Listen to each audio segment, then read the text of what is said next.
What's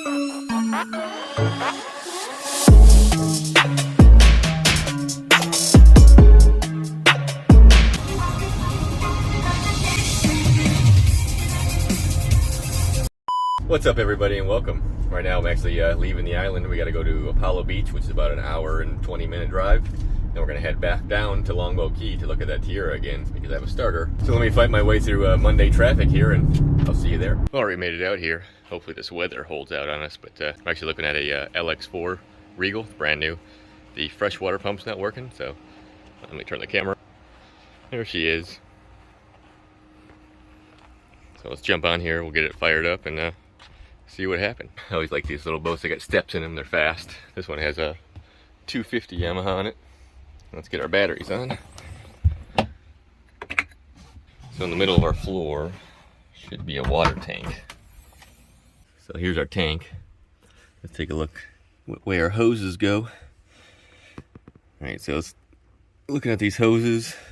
I'm going to say that it goes over to the starboard side over here. Let's take this table off. I bet it's underneath the driver's seat or something.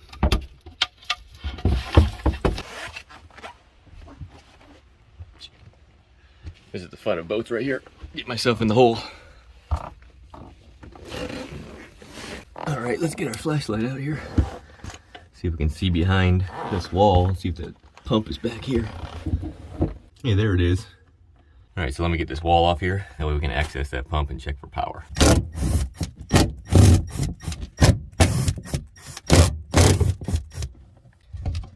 Hey, there we go.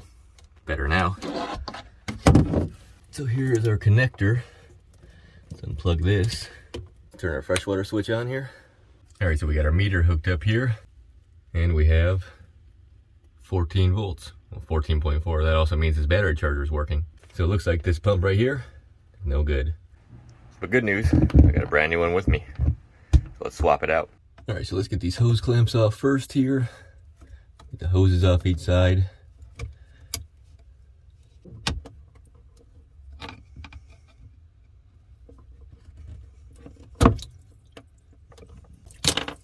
It'll be quicker, it'll siphon all the water out. Get it above the tank there so it doesn't leak. Alright, so on this side, just loosen these clamps. That way I can just spin this off here.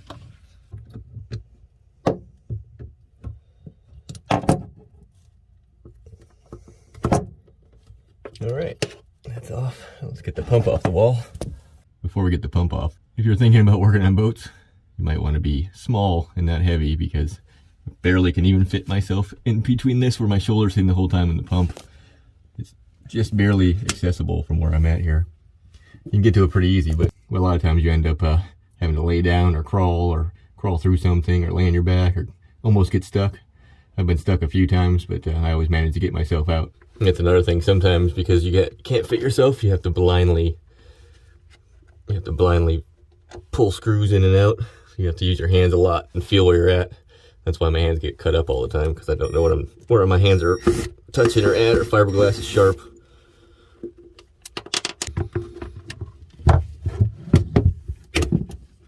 Alright, so let's get the strainer off so we can put it on our new pump.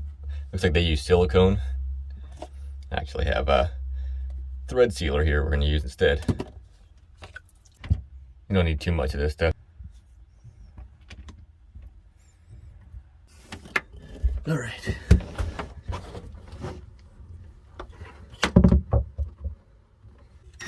Alright, let's get her pump back on the wall here.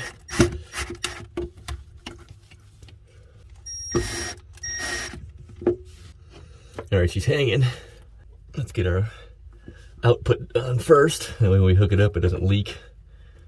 Alright, this one's tight. They don't have to be very tight because they're plastic. You could strip them or break them pretty easily.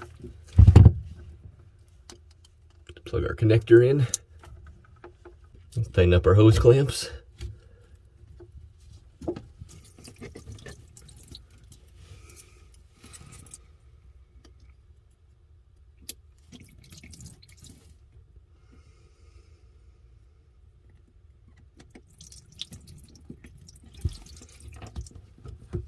Alright, so I'm going to tighten these ones up. And then before I tie up our wiring up top here, we'll give it a test. I'm gonna leave the camera right here. I'm gonna fire it up. We'll see if we got any leaks on it.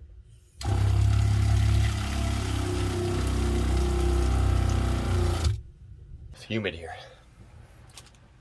Got no breeze in that hole. I don't see any leaks on that pump. Now let's test the systems in the boat and see if they work. Should have a sink in here.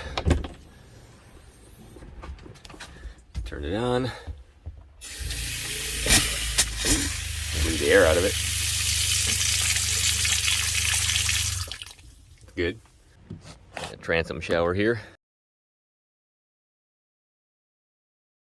Alright, now that I'm soaking wet from laying in water, I'm going to put this wall back on here, get all my tools packed up, get back in Oscar. I'm going to head all the way down to Longboat Key from Apollo Beach here. So we got that starter for that Tiara 34 that we did on Friday. We'll see if we can get that generator running. So I'll see you there. Oscar, we made it. Alright, good news. The boat's actually right here. I can see it in the barn. If I show you in the camera, it's probably too dark in that hole there. So let's get to the boat. I'm going to grab some tools and we got to get this starter changed out and see how this generator runs. There she is. Alright, let me jump on and get everything opened up here. We'll see what we can do. Alright, we got our covers off here. And we got to get in the hole. Got our flashlight, we're going to need that. Alright, so I diagnosed this from the last video. If you want to see, the starter is no good. We got power to it.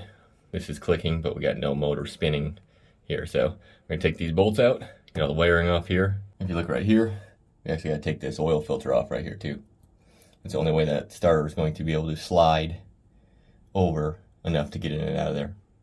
So let me get this out here real quick. It's just 2 bolts. We'll get the new one in. Alright, so I got the starter loose. Got the bolts out of it. If you notice right there where I'm shining the flashlight, it hits that oil filter. So I have a new oil filter. Another thing too, if you're going to do this, make sure that you turn the power off because you don't want to do any 12-volt welding. It's not fun. So let me get this filter off. We can slide our new starter on, see if this thing runs. Alright, so here is something that many people know as Murphy's Law. So we got our new starter on. I stuck the old oil filter back on there just a second to see if I could get this thing to turn over because I had a suspicion that might be locked up. You can see our old starter here definitely has some corrosion or some salt on it. That's probably what stopped this thing or locked it up from sitting. So when I went downstairs here, I realized the house batteries were kind of weak, and that was maybe causing the starter to not spin fast. So I actually plugged shore power into it here. And now, it's been about 20 minutes. The first time that I turned this on and tried to crank it, it spun about half a rotation. Now it stopped. So that means this thing probably got water in the motor at some point, and I maybe just broke a ring trying to get it to spin, or it's got water in it right now and it spun and then it's trying to compress water and it won't. Either way, it's not good, and the motor's gonna have to come out so we can pull the head off of it, probably re-ring it, hone it, make sure there's no other damage inside the motor. My best guess is it's got about 50 hours on it. It's going on 2 years old. Stop running. When it stopped running, it either ingested water or got water in it, and then it sat. So we rushed over here to try to diagnose maybe a starter, try to get it fixed. Of course, that starter is bad, so I couldn't see if the motor's going to turn. Being a diesel, you can't really rotate these things by hand too easily unless you get a giant breaker bar, which you can't fit downstairs there. So unfortunately, I got to pack this one up, and it's going to have to come back to our shop so we can actually fix it. So that being said, we get out of this hot box here. So unfortunately, I can't show you it running or anything like that because it won't run. I'm gonna get all my stuff off the boat here, call it a day because I got a couple hour ride back. Plus it's too hot in here. So thanks for watching, and I'll see you next time. Later. Well, that don't happen very often, but I just dropped all these.